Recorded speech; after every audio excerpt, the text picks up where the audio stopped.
자, 146쪽 보시면 146쪽. 자, 실내 건축이 나옵니다. 실내 건축. 실내에서 건축하는 거 그냥 실내 건축이라고 합니다. 실내에서 건축하는 거.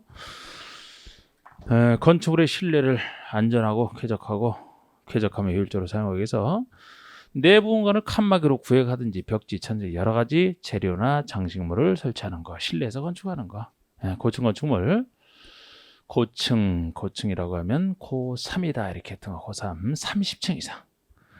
위로는 제한 없어요. 30층 이상이면은 다 고층입니다. 또는 제가 큰 것은 또는이라고 했잖아요. 높이가 120m 이상 둘 중에 하나. 약 30층 높이 한 개 층의 층 높이를 4m로 보기 때문에 30층 이상 또는 곱하기 4에서 높이가 120m 이상을 다 고층이라고. 이 고층 속에 초고층이냐 준초고층이냐 이렇게 다시 나누고 있습니다. 그래서 고층 중에서도 초고층이다 그러면 초는 5다. 초 5. 50층 이상 초 5. 50층 이상 또는 높이가 200m 이상. 50층 이상 또는 200m 이상을 따로 초고층이라고 하고요. 준초고층이다 그러면은 고층 중에서 초고층이 아닌 나머지를 준초고층이라 해요. 그래서 층수가 30에서 49층 사이, 120에서 199 사이, 그것이 준초고층이 되겠죠. 그래서 고층에 대해서 적용하는 규정도 있고 초고층에만 적용되는 거, 준초고층만 적용되는 거 그런 게 있기 때문에 이렇게 이제 분류가 되는 겁니다. 부속 건축물, 부속된 건축물, 마치 종물과 같은. 그래서 같은 대지에서 주된 건축과 분리된 부속 용도의 건축물이다. 그래서 주된 건축과 같은 대지에 있지만 분리되어 있어요. 별도의 건축물입니다. 분리되어 있지만 용도가 부속 용도라는 거예요. 그래서 주된 건축을 이용 관련된 필요한 건축물에서 큰 식당 있을 때, 식자재 보관 창고를 따로 지었을 때, 분리해서 따로 지었을 때 부속 건축이 됩니다. 항상 주된 건축물 기준으로 살펴보면 돼요. 부속 건축물은 마치 종물이 주물 따라가듯이 독자적 의미가 없어요. 그래서 주된 건축물 기준으로 살펴보시면 됩니다. 8번의 다중이용 건축물. 다음에 하나나 해당하는 건축물. 그래서 많은 사람들이 이용한다. 다중이 이용한다. 많은 사람이 큰 건축물. 동그라미 1, 2번 둘 중에 하나. 동그라미 1번은 바닥 면적이 5천 이상을 전제로 해서 다음에 해당하는 많은 사람들이 이용하는 이런 느낌 잡아서 슬쩍 훑어보세요. 문화 및 집회설, 종교, 판매, 여객용, 종합병원, 관광 숙박 아니면 요 용도와 상관없이 무조건 16층 이상. 다중인 건축물은 문제 한 두 번 정도 냈을 뿐인데 한 문제는 16층 이상만 알아도 맞추는 문제였고 하나는 1번의 내용을 물어봤기 때문에 이거는 틀려도 상관없는. 그렇다고 이거를 두 번 나온 거로 이거 다 할 수는 없어요. 대충 일정한 15천 이상이 되든지 아니면 16층 이상 둘 중에 하나. 그 다음에 대지 면적이 나옵니다. 대지 면적이. 여기서부터 이제 강론 파트 나오는 용어인데 대지 면적이 대지의 수평 투영 면적으로 한다. 그런데 다만 다음에 해당하는 면적은 제외한다. 그래서 동그라미 1번에 제외되는 게 이따가 배우는 그 건축선에서 소연업이 미달되는 도로에서의 건축선과 도로와 도로가 맞는 도로 모퉁에서 건축선이 지정됐을 때 그 건축선과 도로 사이에 건축 못하는 부분은 대지 면적에서 제외된다. 건축선 파트에서 하는 겁니다. 이게. 거기서 다시 한번 말씀드리고 이때도 건축선에서는 이 두 가지 경우에 건축선과 도로에서의 건축 못하는 부분이 대지에서 빠지는 것이지 시장건설구청장의 건축선 별도 지정의 경우에는 제외되지 않고 포함이 돼요. 이따 그쪽에서 주로 하는 겁니다. 동그라미 2번은 대지 안에 도심계획시설인 도로, 공원 등이 있으면 그 도시계획시설에 포함되는 대지 면적은 빼주겠다는 거예요. 도심기술이 설치가 됐기 때문에 나머지 땅을 대상으로 대지 면적을 하겠다는 겁니다. 이런 얘기도 있고요. 건축면적은 건축의 외벽이 없을 때만 외곽기둥, 외벽이 있으면 외벽이 없을 때는 외곽기둥의 중심선으로 둘러싼 부분의 수평 투영 면적이다. 그래서 건축면적은 층수와 상관없이 높이와 상관없이 땅을 잠식해서 건축된 이런 느낌으로 보시라고 했는데 외벽의 내부선, 외부선 이런 게 아니고 외벽이 있으면 그 중심이 되는 중심선으로 둘러싸인 부분의 수평 투입 면적 이렇게 하는 게 건축 면적입니다. 외벽이 없다는 외곽 기둥의 중심선으로 이렇게 기술적으로 계산한다 그랬고 특례라고 해서 한 두 가지를 제가 적어놨는데 요 특례 많은데 제가 두 가지만 살짝 적어놔서 보실 분 있으면 요 정도만 보시라고 해놨지만 한 번도 뭐 낸 적은 없고요. 낸 적은 없고 그래서 11번의 바닥 면적이 나옵니다. 이 바닥 면적은 건축 면적과 비슷하지만 전혀 별개예요.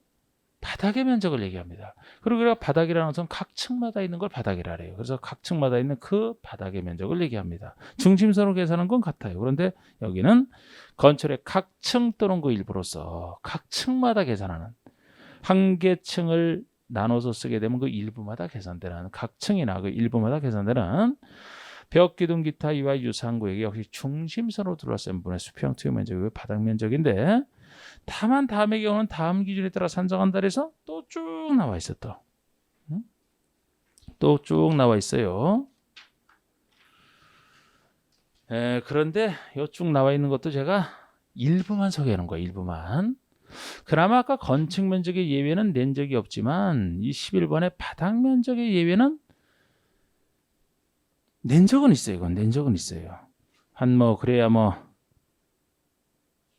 한 두 번 정도니까 두 번 정도지만 그래서 이거는 너무 세밀하게 하지 마시고 한 느낌 잡아서 살짝 요 정도는 좀 하실 분 하시라고 제가 그냥 요 정도만 넣어놨거든요.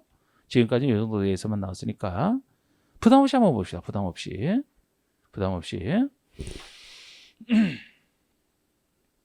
그러니까 바닥 면적 산정에서 빼주는 것은 기본적으로 이 바닥 면적을 합친 것이 이제 연면적이 되고 연면적이 되고 그렇기 때문에 바닥 면적 산정에서 제외한다 하는 얘기는 혜택 주는 거예요. 혜택 주는 거. 혜택 주는 겁니다. 건축 제한을 안 받잖아요. 여기서 빼게 되면은 그래서 어떤 그 건축물의 뭐 이용에 필요한 어쩔 수 없이 그 건물 운영의 기초적인 것들, 필수적인 것들 그런 것들은 좀 빼준다 이렇게 그런 느낌으로. 그래서 가번의 벽 기둥에 구획이 없는 건축물은 무엇이 벽인지 기둥인지 구획이 없어요. 벽 기둥 구획이 없다 그러면은 이때는 그 지붕 끝부분으로부터 수평거리 1m를 후퇴한 선으로 둘러싸인 수평 투입 면적을 한다. 각각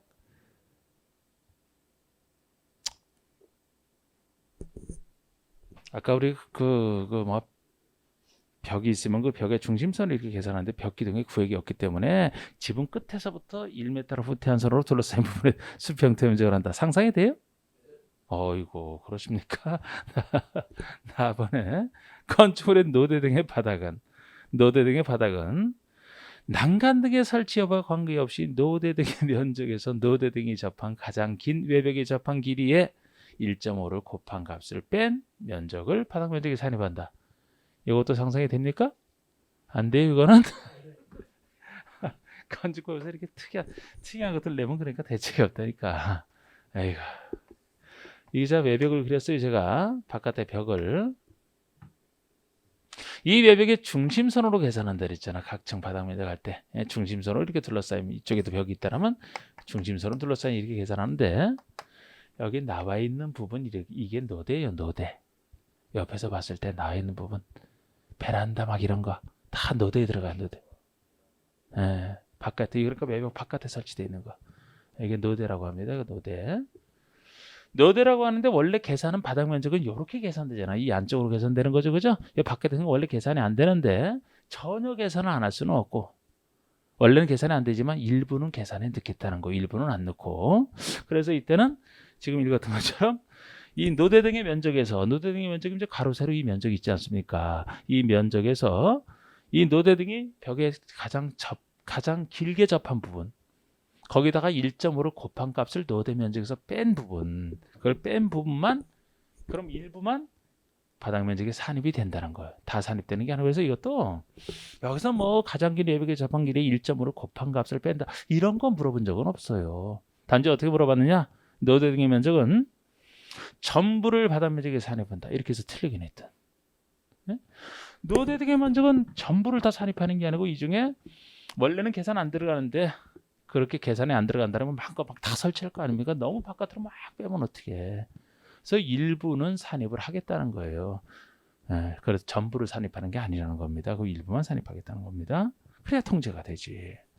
그리고 다음번에 피로티나 이와 비슷한 구조. 피로티 구조는 요새 뭐 유명하잖아, 그죠? 자꾸 이거 지진과 관련해서 기둥만 세워놓고 벽을 없애버린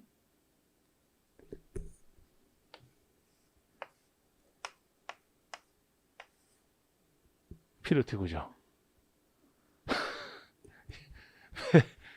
이 기둥으로 보이죠? 밑에 기둥. 안 보여요? 그럼 뭐로 보입니까 이게? 에? 설마 이렇게 해서 뭐 오징어 다리로 보는 거예요? 에이, 기둥 세우는 거. 피로티 구조. 피로티나 이와 비슷한 이런 구조 부분은 그 부분이 공중 통행 또는 차량 통행에 주차에 제한되는 경우, 그리고 공동세의 경우는 바닥 면적에 산입하지 않는다. 그래서 피로티 부분은 이런 혜택을 많이 받아요. 그래서 요새 설치를 많이 하는 겁니다. 차량 통행에 쓴다. 주차에 그 피로티 구조로 만들고 주차장으로 쓰는 거 이거 다 빼줘요. 공동주택이라면 무조건 그냥 바닥 면적에서 다 빼줍니다. 피로티 부분. 그래서 우리 공동주택 같은 경우 이런 게 많다는 거예요. 피로티. 그런데 이것이 그 전에 포항 쪽에서 지진이 나니까 이제 이게 취약해서 기둥만 세워놓고 흔들리니까 이게 막 그 위험성이 부각돼서 요새 그렇잖아. 피로티는 이런 혜택을 주기 때문에 많이 설치를 하거든요. 이제 지진이 좀 약해서 문제야 이게. 피로티 부분. 그리고 라본의 승강기 탑, 계단 탑, 장식 탑, 타락. 승강기, 끌어올리는 승강기 탑, 계단 맨 위에 계단 탑, 장식 탑이다. 다락방. 아니면 건설의 내부 외부에 설치하는 굴뚝, 더스트 슈트, 설비 덕트 등등. 아이고, 물탱크, 기름탱크, 냉각탑, 정압기 이거 다 받으면서 빼줍니다. 우리 그 건물 이용하는데 이건 필수라고 봐서 이거 부담 없이 설치하라고 다 빼줘요. 근데 여기서도 다락을 그전에 계산 문제 할 때 다락을 한 번 낸 적은 있습니다. 그래서 다락 같은 경우 이 다락방의 면적을 보통 바닥 면적 계산할 때 이 다락방이 그것도 바닥 면적으로 산정할 것이냐 말 것이냐 관련해서 다락방의 층고가 다락방의 층 높이가 가로 속에 1.5m 이하인 것만 빼주겠다는 거예요. 층고가 1.5m 이하면 가서 허리 못 피죠. 허리 못 피는 그런 다락방 좁은 그 높이가 작은 1.5m 이하인 다락방은 바닥 면적에 안 넣겠다는 겁니다. 근데 이때도 그 가로수과 얘기를 갖고 그랬는데 다시 경사진 형태의 다락이다. 경사진 형태의 지붕이다. 그러면은 1.8m 이하까지. 1.8m 이하. 보통은 1.5m 이하. 경사진 형태라면 조금 더 높게 1.8m 이하는 빼주겠다. 그런 얘기고. 마번의 공동태로서 지상층에 설치한 기계실, 전기실 이런 거 우리가 아파트에 가서 보시는 거 기계실 같은 거 한번 찾아보세요. 있습니다. 기계실, 전기실 이런 거 어린 놀이터, 조경시설, 생활 폐기물 보관함 이런 거 있잖아요. 이런 것들 다 그런 거 볼 때마다 여기는 바닥 면적이 계산이 안 돼 있겠구나. 이것이 역시 이런 것이 있어야 그 공동주택이 유지가 되거든요. 이런 것들을 그냥 빼주겠다는 느낌으로. 제가 지금 엄청 읽어드린 것 같은데 뭔가 살짝 느낌만 잡으시면 될 것 같아요. 여기 숫자를 가지고 직접 낸 적은 없고요. 그 건물 유지의 뭐 기초적인 것들, 필수적인 것들 이거는 아예 바닥면적 산정이 안 들어간다. 이런 느낌으로. 연면적 12번의 연면적은 요거는 이제 이 중에서는 강론 파트너이 12번과 15번 정도를 주로 냈죠. 12번의 연면적이라면 이게 뻗을 연자를 쓴다. 연자가 하나의 건축의 각층 바닥 면적 합계가 연면적입니다. 아래서부터 위에까지 있는 각층의 바닥 면적을 쭉 뻗어 있는 면적, 각층 바닥 면적 합계가 연면적인데요. 다만 용적률 산정에 있어서는 다음에 네 가지 면적은 빼겠다. 이거를 많이 낸 거예요. 이거를. 그러니까 연면적은 꼭 용적률 말고 다른 데도 쓰여요. 그런데 용적률 산정에 쓰이는 연면적에서는 빼주겠다는 겁니다. 그러면 아까 바닥 면적 자체로 안 들어가는 거에 추가로 이렇게 더 빼주게 되면 여기 아래 설치하는 이 네 가지는 아무리 설치를 해도 용적률 산정에 계산이 안 돼요. 우리 용적률이 대지에 대한 연면적 비율인데 거기에 아무래도 안 들어가니까 용적률 부담 없이 막 설치하게 됩니다. 사유제로 설치를 특별히 장려하는 거 그랬잖아. 사유제로 설치 장려하니까 용적률 부담 없이 설치하라고 빼주는 거예요. 네 가지. 그 중에서 또 가나번을 많이 냈는데 가번의 지하층 면적 다 빼줍니다. 지하층 설치 장려 그렇게 보시면 돼요. 그래서 지하층은 용도에 상관없이 다 빼줘. 다 빼줘. 그러니까 여러분들이 지하층 지을 때는 용적률 계산할 필요가 없어요. 그냥 다 빼주니까 마음껏 설치하면 돼. 그렇게 설치할 필요성이 있는지 모르겠는데 마음껏 설치하면 돼. 이게 여러분 자꾸 얘기하지만 그냥 연면적 개념에서는 지하층 면적이 포함돼요? 제외돼요? 포함된다니까. 그냥 연면적이네. 그냥 연면적에는 어디에 있어서 용적률 산정에서 이 말이 들어갔을 때만 제외가 된다고요. 용적률은 연면적은 다른 데서 쓴다 그랬잖아. 예를 들어 연면적 크기에 따라 세금 걷는다 그러면 지하층이 다 들어가요. 응? 그런데 용적률 산정에 쓰이는 연면적에서만 빼주겠다고. 내가 그걸 자꾸 강조했잖아. 그래서 다만부터 나오는 거를. 용적률 산정에 쓰이는 연면적에서는 지하층은 다 빼줍니다. 용적률 부담 없이 설치하라고. 그럼 나번에 지상층에 주차용으로 쓰는 면적, 주차용으로 쓰는 면적, 이 주차용도 부속 용도인 경우만 해당한다니까 영업용 특수한 주차장 말고 보통 건물에 설치하는 부속 주차장, 지하층이면 당연히 빼지만 지상층이라도 주차장으로 쓰는 면적은 빼주겠다는 거예요. 주차장 설치 장려 그랬잖아요. 제가 주차장이 하도 부족해서 이 두 가지는 많이 물었고 다라가 이제 유사시 대비한 시설 아닙니까? 답은이 초고층 건축과 준초고층 건축에 설치하는 피난안전구역 면적. 그건 초고층이 됐든 준초고층이 됐든 이제 고층 건축에 설치하는 피난안전구역이 됐든 그 아래 건축물의 경사지붕 아래에 설치하는 대피공간이라는 게 있어요. 그럼 피난안전구역이 나오든 대피공간이 나오든 이것은 유사시 대비한 시설이라 마음껏 설치하라고 빼준다. 이렇게 이 네 가지를 빼줍니다. 그리고 건축의 높이는 높이 통제할 때 쓰는 건데 지표면으로부터 그 건축의 상단까지 높이로 계산을 합니다. 계산하는데 이 예외는 낸 적 없지만 예를 들어 승강기탑, 계단탑, 망루, 장식탑, 옥탑 이와 유사한 옥상 부분으로서 옥상 부분에 설치되어 있는 그 면적 합계가 건축 면적의 8분의 1 이하인 경우로서 그 부분의 높이가 12m를 넘는 경우에는 넘는 부분에 하나여 높이에 산입한다니까 옥상분에 설치된 것이 작다. 전체 건축 면적의 8분의 1 작은 경우로서 이런 부분이라면 높이에서는 12m까지는 봐주고 12m 넘는 부분만 높이에 산입하겠다는 거예요.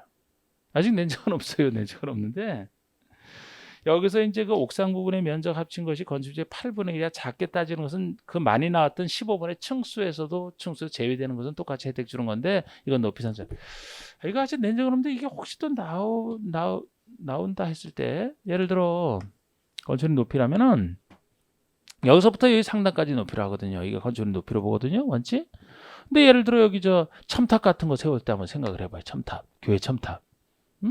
이렇게 세웠던 상단을 여기까지로 보긴 무리죠. 이게 작은데 상단을 이렇게까지 볼 수는 없잖아요. 그래서 이런 경우라는 이 여기 설치되어 있는 이 부분이 건축 면적에서 건축 면적의 8분의 1 이하 작은 걸 전제로 해서 아주 크다면 상단은 위로 올라가는 거죠. 이것이 건축 면적 8분의 1 이하 중에서 이 높이를 간단하게 설치하는 것은 12m까지 봐주겠다는 거예요. 예를 들어 여기까지가 20m라면 여기 높이에 추가로 더 들어가는 건 얼마가 되는 거예요? 12m까지 봐주니까 8m 넘는 부분만 추가로 넣으면 되겠지. 이 높이에다가 8m를 더하겠지. 건축의 높이를. 그러니까 아무리 작더라도 무한정으로 봐주는 건 아니에요. 한 12m까지 봐준다 해서 12m를 넘는 부분만 높이에 산정하겠다는 얘기지. 이게 11m다 그러면 산정되는 거 하나도 없지. 12m 이하니까.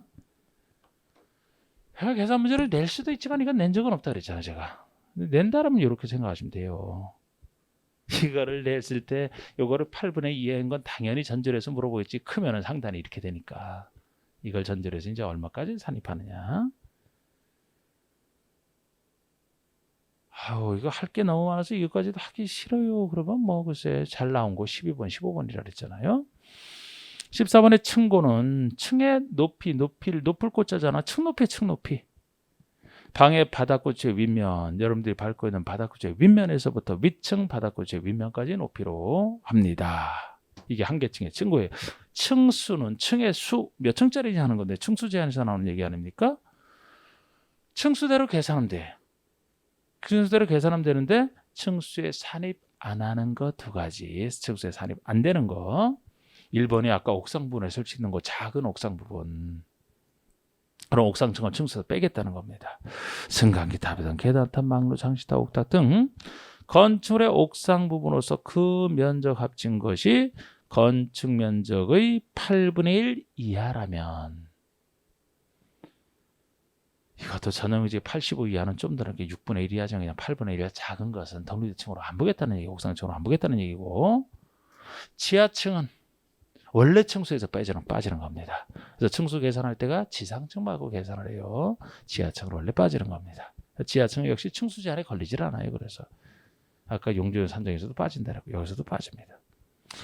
층의 구분이 명확하지 않다 그러면은, 층의 구분이 명확하면 명확한 대로 층을 세면 되는데 명확하지 않다 그러면은 높이 4m마다 한 층으로 산정한다. 예를 들어 실내 체육관이나 이런 것처럼 구분이 안 돼 있다 그러면 높이 4m마다 하나의 층으로 계산하기 때문에 뭐 16m 이렇게 주어졌다 그러면 4층 이렇게 그냥 보시면 돼요. 그렇게 보시면 되고, 건설의 부분에 따라 층수를 달리한다 그러면 그중 가장 많은 층수를 해당 어절의 층수로 한다. 그래서 어차피 층수제에서는 가장 많은 그 층수가 층수 제한의 취지상 가장 많은 층수. 그러니까 건물이 이렇게 생겼다 그러면, 예? 여기 층수도 아니고 여기 층수로 계산한 것도 아니고 이거로 계산하겠다는 거. 이거로 가장 많은 층수로. 이 정도 얘기면 됐습니다. 이 정도 얘기면 됐고,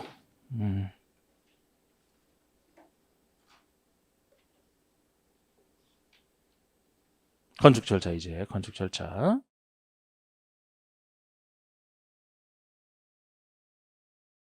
자, 우리 건축 절차하면 또 절차가 머릿속에서 또 그려져야 되죠. 제가 오후에 체계도 특강할 때 했던 거, 그 그림이 잘 그려져야 되고, 항상 그거 자꾸 보세요. 이거 특강 자료, 오후 특강 자료 자꾸 보세요. 심심할 때마다 그 펼쳐놓고 보시면 나중에는 하도 하다 보면 이제 그거 안 봐도 쫙 떠오르게. 예? 건축 절차면 여기서 그리는 것이 쫙 떠오르게. 주택부터 사업 승인 절차다 쫙 떠올라야지 그게. 그리고 이거 이해하시면 쉽죠. 뭐 대지를 먼저 확보하고 건물 지을 땅을 확보하고 나서 생각할 수 있는 건 당연히 건축 허가나 신고. 건축에 대해서 허가를 받아야 됩니다. 건축하기 위해서.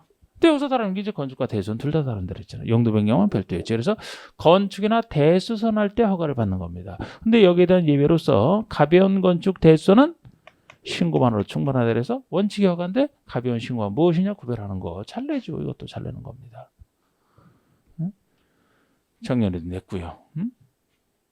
그런데 요거 전에 사전 결정이, 여기는 건축법에서는 주택법에는 없는 제도지만 여기는 사전 결정 제도가 있어요. 요거는 건축허가 신청할 사람이 본격적인 건축허가 들어가기 전에 짓고자 하는 건축이 법적으로 허용되는지 등을 간단하게 미리 물어보는 게 사전 결정이기 때문에 허가 전에 나오는 게 사전 결정이에요. 여기서 된다면 그때 이제 본격적으로 허가 신청하면 좋잖아. 안 된다면 아예 절차 중단하면 되고, 신고는 필요 없어요. 신고는 신고만 하면 건축하시는 권리 취득하기 때문에 사전 결정 물어볼 필요 없어요. 여기 허가에 대해서 이렇게 그저 그 전에 나오는 것이고, 이 건축허가나 신고를 통해서 허가를 받았다 그러면은 공사할 수 있기 때문에 그 다음에 이제 착공 신고를 하는 거죠. 뭐 내가 언제부터 공사를 시작하겠습니다라고 착공 신고를 하고, 착공 예정이라 서 공사 시작합니다. 시공자가 시공을 하고 감리자가 감리를 해서 건물이 완공이 됐다 그러면은 그냥 쓸 수 없다. 써도 되는지 사용 승인 받고 써야 되지 않습니까? 사용돼서 승인 받고, 이 흐름 이거는 뭐 이것만 주택부에서 없을 뿐이지 나머지도 다 주택부에서 비슷한 절차죠. 용어가 약간 다를 뿐이지. 그리고 이때도 아까 건축주가 내 건물 지어줄 사람 시공자 선정하고 감리자도 지정을 해주면 이 사람들이 열심히 일을 하는 건데, 여기서 이 절차랑 관련된 행정청이라면 이렇게 절차 틀 잡았고, 절차랑 관련된 행정청이라면 이 건축 허가권자가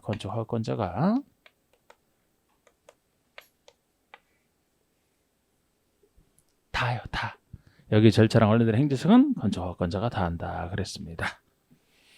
그러니까 허가에도 당연히 허가권자가 허가를 내주고 여기도 감리자를 예외적으로 지정한다 그래도 요것까지 다 이 사람이 관련돼 있잖아. 다 이 사람 관련돼 있잖아.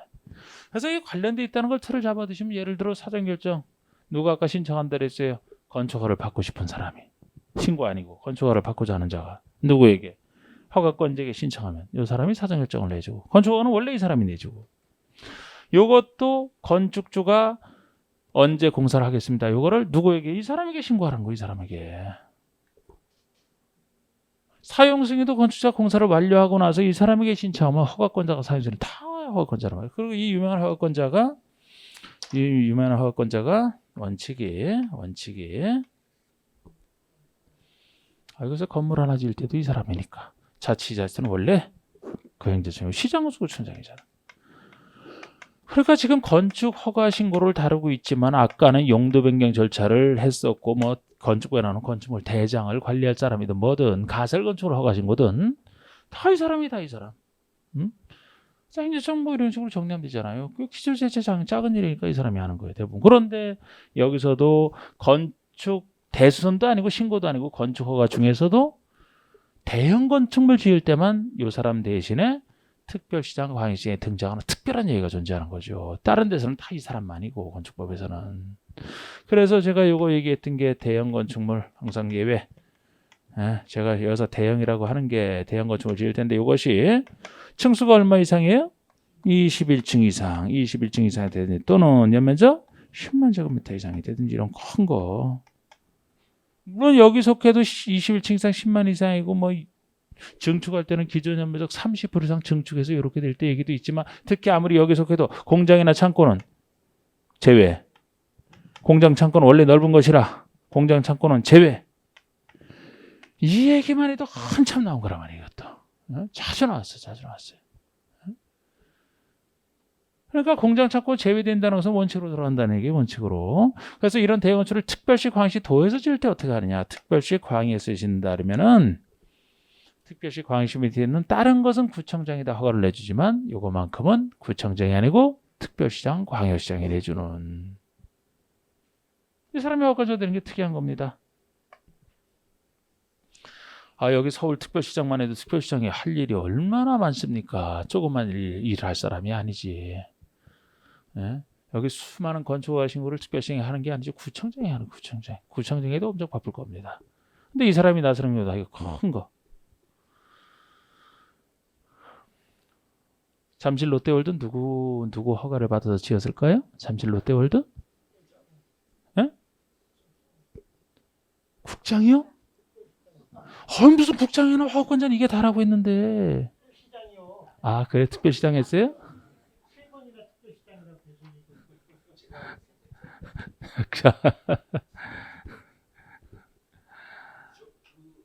아니 저 개인적인 질문은 쉬는 시간에 하시고. 지금 그 현대 본사 잠실에 거기다 짓는 거 이제 다 이 사람이 내주는 거지 특별시장이. 이 사람이 내줍니다. 특례를 적용해서 또 한단 말이에요 이게. 그리고 도에서 한다면 도지사는 허가권자로서 아니다. 도에서 짓는다면 도에서는 승인권자다. 승인권자. 그래서 이런 대형 건축을 만약에 도에서 짓는다 그러면은 도지사 밑에 있는 시장에서 그대로 허가를 내줍니다.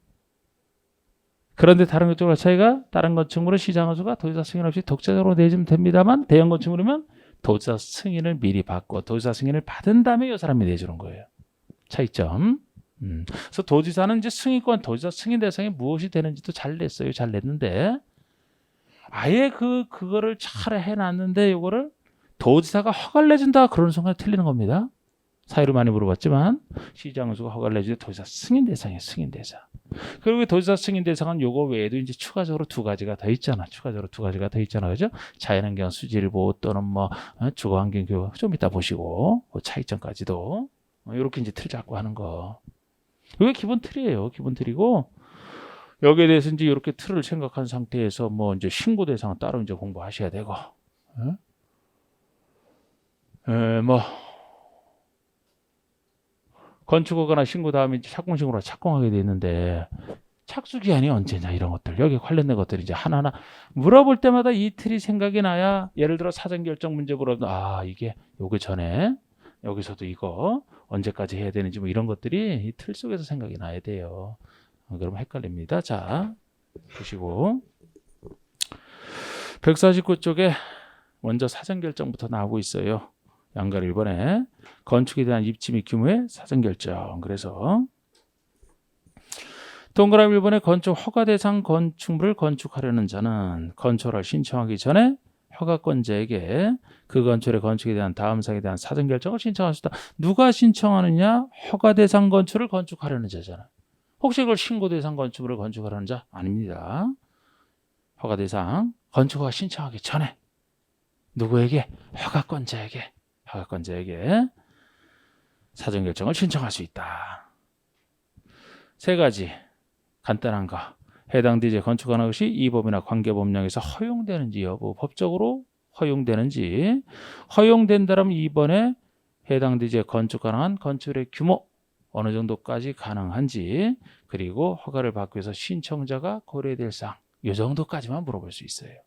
간단하게 이렇게 물어보고 여기에 대해서 이제 그럼 2번에 허가권자는 입지 등을 사전 결정한 후에 사전 결정 신청자에게 통지해야 된다.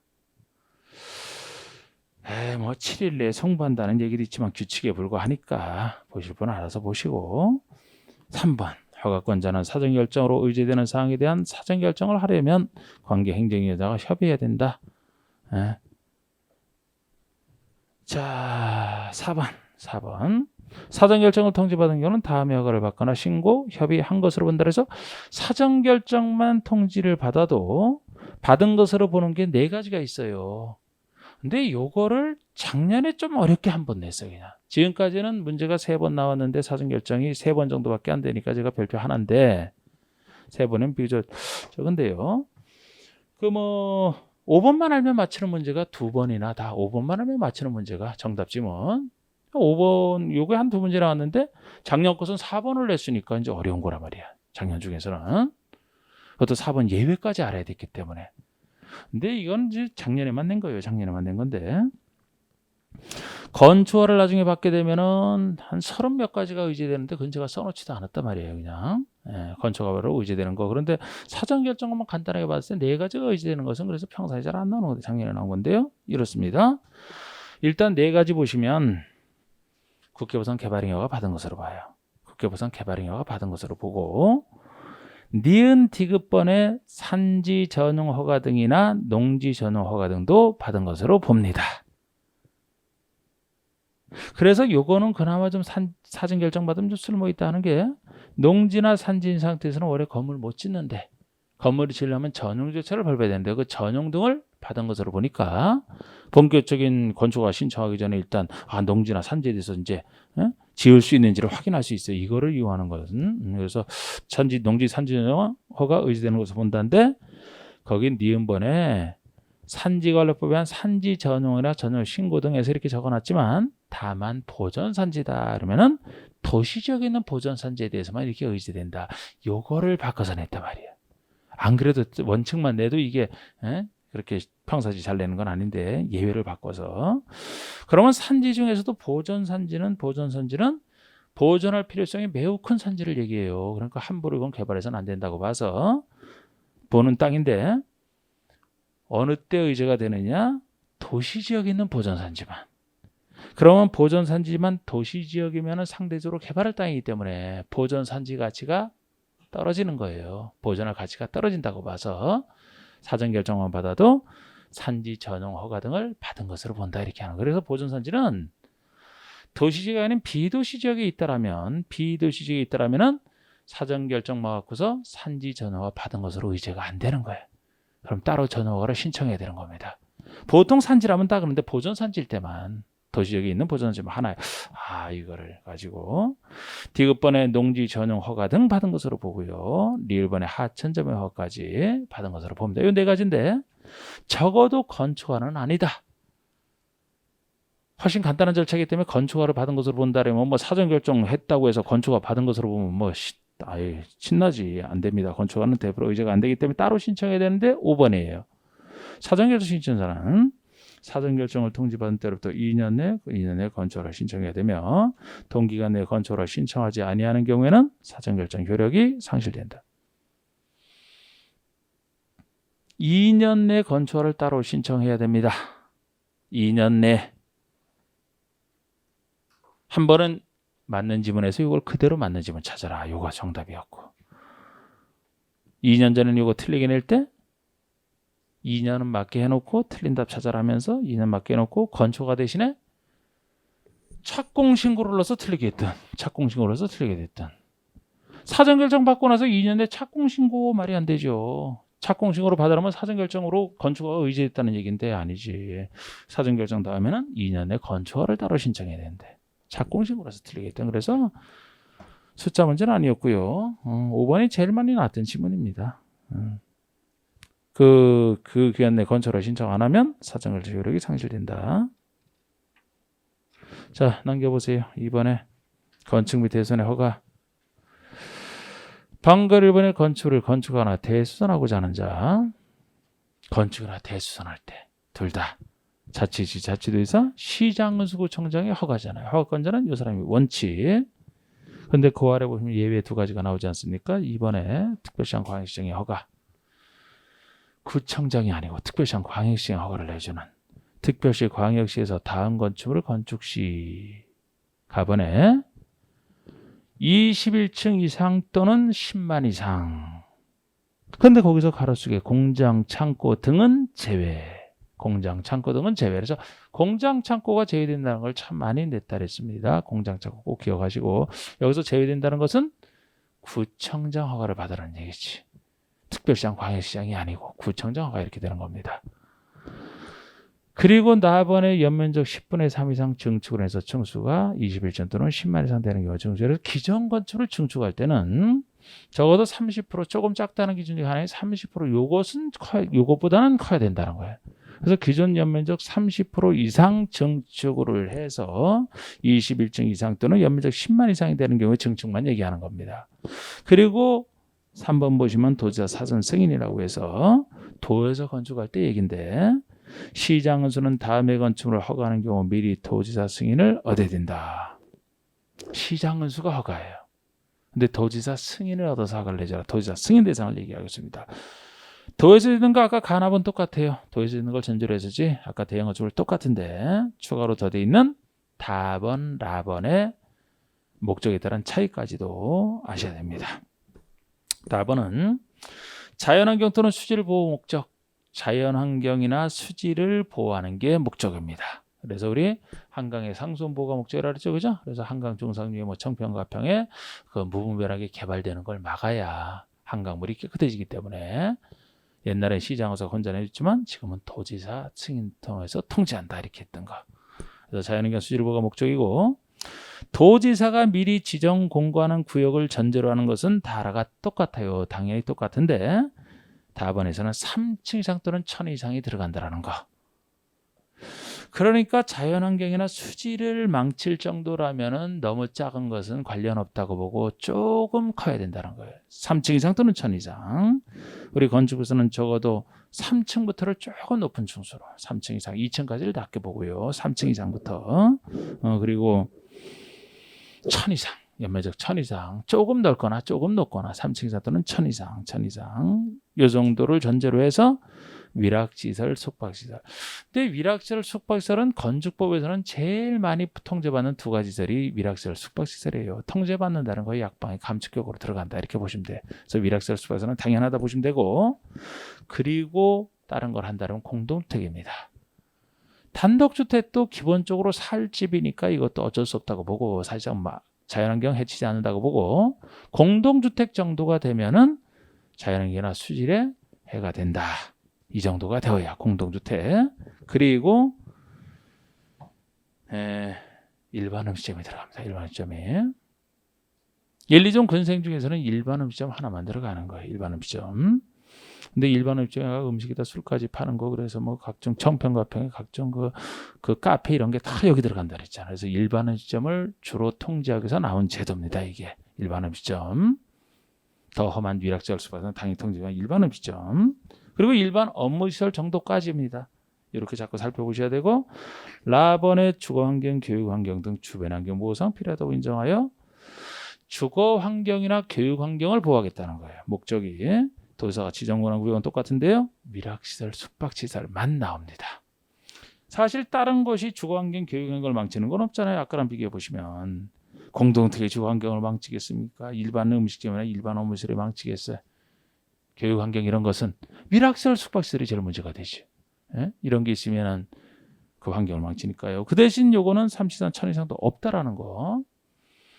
아까 자연환경 보호와 달리 아무리 작아도 애들 교육 망치고 교육환경 망치고 주거환경 망친다고 보는 겁니다. 그래서 3시간 1000 이상 없다라는 거 그리고 위락시설, 숙박시설만이라는 거 비교해서 잘 보시고 그 다음에 3번에 이제 건축 신고 대상이 나오는데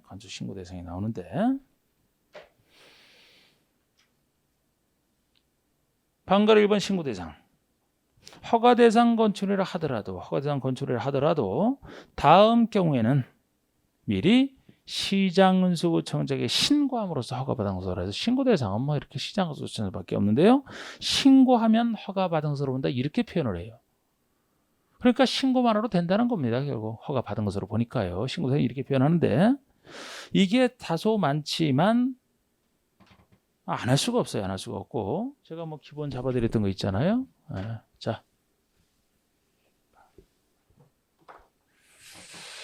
자 여기 건축 신고다 그러면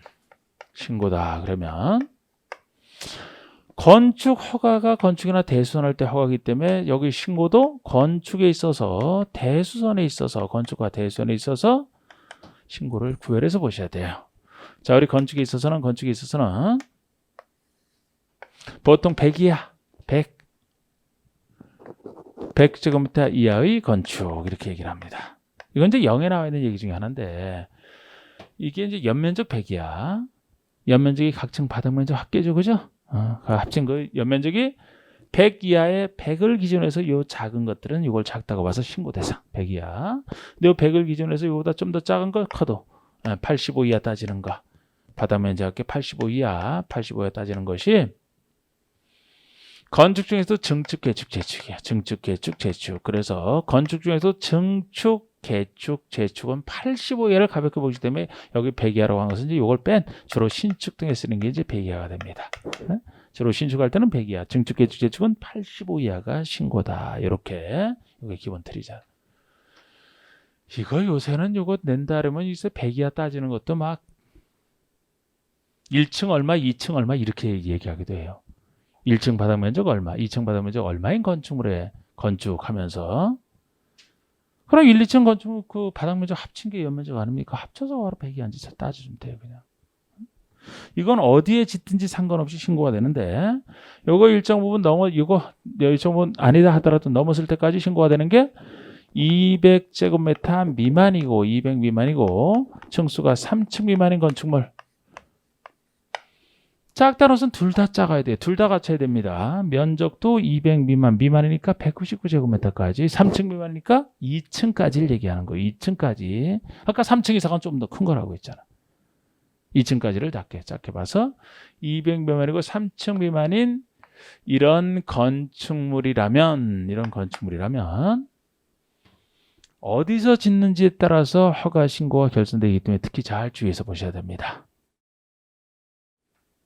사람 많이 사는 곳이 아니고 사람이 적게 사는 곳에서 간단한 신고다. 사람이 많이 사는 곳이면 여기에 해당되더라도 강화된 허가를 받아야 된다는 거예요. 사람이 많이 사는 곳일수록 안전성을 더 신경 써야 되기 때문에 그래서 보통의 비도시, 관리, 농림, 자연환경 보존지에 지을 때가 간단한 신고가 되는 것이지 만약에 애초에 도시지역에서 짓는다면 허가를 받아야 됩니다. 관농자 중에 하나라 하더라도 지구단위계 구역이 지정돼 있다. 지구단위계 구역이 지정돼 있다. 그럼 사람 많이 사는 곳이라 허가 대상이 되고 등 속에는 예를 들어 뭐 방제지구나 그 풍계 위험 지역 같은 거 있잖아. 관농자를 하다도 방제지구가 지정됐다는 재해를 막는 방제지구, 붕괴 위험지역 정도가 되면 위험한 곳이기 때문에 그런 말이 붙으면 여기서 제외된다는 것은 허가가 되는 거예요. 원칙이 허가니까. 그래서 요 잘 낼 수 있어요. 어디서 짓는지에 따라서 허가나 신고가 구별이 되는. 그 다음에 더 있지만 일단 이 정도 틀을 잡으시면 돼요. 우리 대손 중에서는 역시 대수선은 일반 건축과 달리 기존에 있는 건축물을 크게 고치는 게 대수선이기 때문에 어떤 건축을 대손할 것이냐. 우리 앞에서 배웠던 대손 개념. 어떤 건축을 대손할 것이냐. 역시 200제곱미터 미만이고 층수가 3층 미만이냐 아니냐. 200면이고 3층 미만인 이런 건축이면 이런 건축의 모든 대손이 다 들어가는 거예요. 우리 배웠던 증설해지 수명은 모든 대손이 다 신고를 하는 거예요. 왜? 그런데 왜 신고냐? 대상이 작기 때문입니다. 대상이 작아서 조그만 건축을 여기에 포인트를 둬서. 그런데 요것이 아니다 크다 그러면은 우리 배웠던 대손의 개념 중에서 수선만이야. 수선만. 우리 대손의 개념이 주로 증설이나 해체, 수선 변경할 텐데 증설이나 해체는 제가 수선 변경보다 자체로 큰 얘기를 하랬고 수선 변경 중에서도 수선이 제일 작아요. 변경이 조금 더 변화폭이 좀 더 큽니다. 그래서 증설 해체 변경은 제외되고 수선만이라는 거 수선만. 이게 제일 작은 것이라. 그러니까 대손은 최근에 요거를 자꾸 물어봐요. 최고 문제를 포함해서 요것도 요거지만 요거를 요새는 잘 물어본다 그래요. 헷갈리면 절대 안 돼 이거. 응? 건축을 물어보는지 대손을 물어보는지. 대손을 물어보는 아까 우리 배웠던 거 증설 해체 수선 변경 중에 하나 갖고 이제 물어보는데 항상 대손을 묻는 게 나오면 원칙이 하기 때문에 어떤 건축을 주어진단 말이에요. 그 건축물을 보고서 여기에 해당되느냐를 먼저 판단을 하셔야 돼. 예를 들어 면적이 120제곱미터고 층수가 2층이다 그러면 여기 속하죠? 그럼 모든 대손이 다 신고란 말이에요. 모든 대손이. 증설의 지선명은 다. 근데 여기 해당하지 않는다. 예를 들어 면적은 아까 120제곱미터인데 층수가 3층 그래버리면 이게 아니죠? 이게 아니니까 수선만 찾아서 신고를 받아야 된다. 수선만. 증설의 지 변경하면 허가를 받아야 돼. 허가를. 반드시 이거 생각하고 있어야 돼요. 많이 부르니까. 네. 그런 나머지 추가되어 있는 거 좀 더 있어요. 자 보세요. 우리가 여기서 3번 4번 이제 대손 얘기고 나머지는 다 바닥 면적 합계가 85 이내의 증축, 개축, 재축.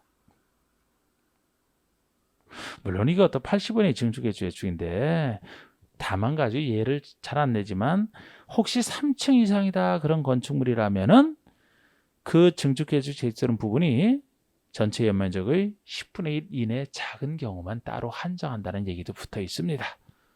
10분의 1 이하 작을 때만 뭐 그런 얘기도 있지만 보통 이제 80분의 1 증축, 개축, 재축이 신고다 이렇게 보시면 되고 그 다음에 2번이 바로 이제 맨 위에 써놓은 거 관리 농림 자연환경 보전지역을 전제로 해서 관농자 비도시를 전제로 해서 도시지역 아니고요. 비도시지역에서 연면적 200 미만이고 3층 미만의 건축의 건축 200 미만 3층 미만 비도시에서 근데 다만은 비도시라 하더라도 지구 단위 기획구역으로 지정됐다 또는 방제지구나 붕괴 위험지역 안에서의 건축은 제외입니다. 그럼 이건 허가 대상이 된다는 거죠. 여기서 제외가 되니까 잘 보시라 그랬고 3번의 대수원인데 모든 대수원 다 적어놨잖아요. 그냥 대수원이가 돼 있잖아. 근데 대상이 200 미만이고 3층 미만인 건축물을 전제로 하는 겁니다. 근데 4번은 그런 전제 조건 없잖아요. 그러니까 200면 3층 미만이 아닌 걸 얘기한단 말이에요. 4번은. 그럼 대수원 중에서 다음에 수선만. 증설의 재변경 아니고 수선만. 우리 배웠던 수선이에요. 수선. 우리 배웠던 수선. 여기서도 뭐 다가구와 다세대의 경계벽이나 외벽의 마감재료 수선은 여기 빠져 있다는 것도 주의해 있지만 아직 뭐 이렇게까지도 구별하는 게 아니고 그냥 수선만 신고다 이렇게만 해도 지금까지 다 풀었으니까. 그리고 5번에 기타 소규모 건축 0이 정하는 것 중에 연면적가 100 이하인 건축물. 이게 아까 제가 신축을 100 이하의 신축이라고 했던 게 이 부분입니다. 여기까지 제가 그림을 그린 것이고 나머지는 그림이 없는 것들인데 추가로 높이 3m 이하에서 증축하는 거. 아까 지금 때는 면적만 따질 때는 85 이하. 높이 따질 때는 3m. 약 한 개층이 안 되는 3m 이하에서 증축하는 이것도 신고에 들어가요. 3m 이하. 그리고 표준 설계도에 따라 짓는다. 이 얘기 나와도 지역마다 이미 검증되어 있는 표준 설계도에 따라 짓는 것이라 간단한 신고로 충분하다. 이런 얘기 나오고 그 아래 것들은 잘 안 냈지만 그래도 뭐 추가로 알아주면 좋죠. 공장은 보통 넓기 때문에 작은 공장 따로 정하고 있어요. 신고 대상을. 뭐 공업지역 등에서 짓는 걸 전제로 하지만 2층 이하로서 연면적 500 이하 공장. 2층 이하니까 아까 3층 미만과 똑같은 얘기예요. 2층까지니까. 근데 면적이 500 이하잖아. 층수는 2층 이하인데 면적이 500 이하. 2층 이하로서 500 이하인 공장을 작은 공장으로 보는 겁니다. 그리고 농업수산업을 경영하기 위해서 그래서 농업수산업 어떤 생업을 농업 등 생업을 위해서 읍면에서 짓는 걸 전제로 하지만 농민들에게 혜택 주는 거 200 이하인 창고 400 이하인 축사 작물집에서 온실까지 그러니까 축사나 작물집에서 온실까지 막 동식물을 직접 기르는 요거는 400제곱미터 이하까지는 간단한 신고로 지을 수 있게 해주고요. 창고라면 농업용 창고라면 200 이하까지를 신고로 봐주는 일단 신고 대상 시간이 좀 더 지났네요. 쉬는 시간이 중간에 끊을 수 없어서 일단 여기까지 봤습니다. 자, 10분 쉬시고.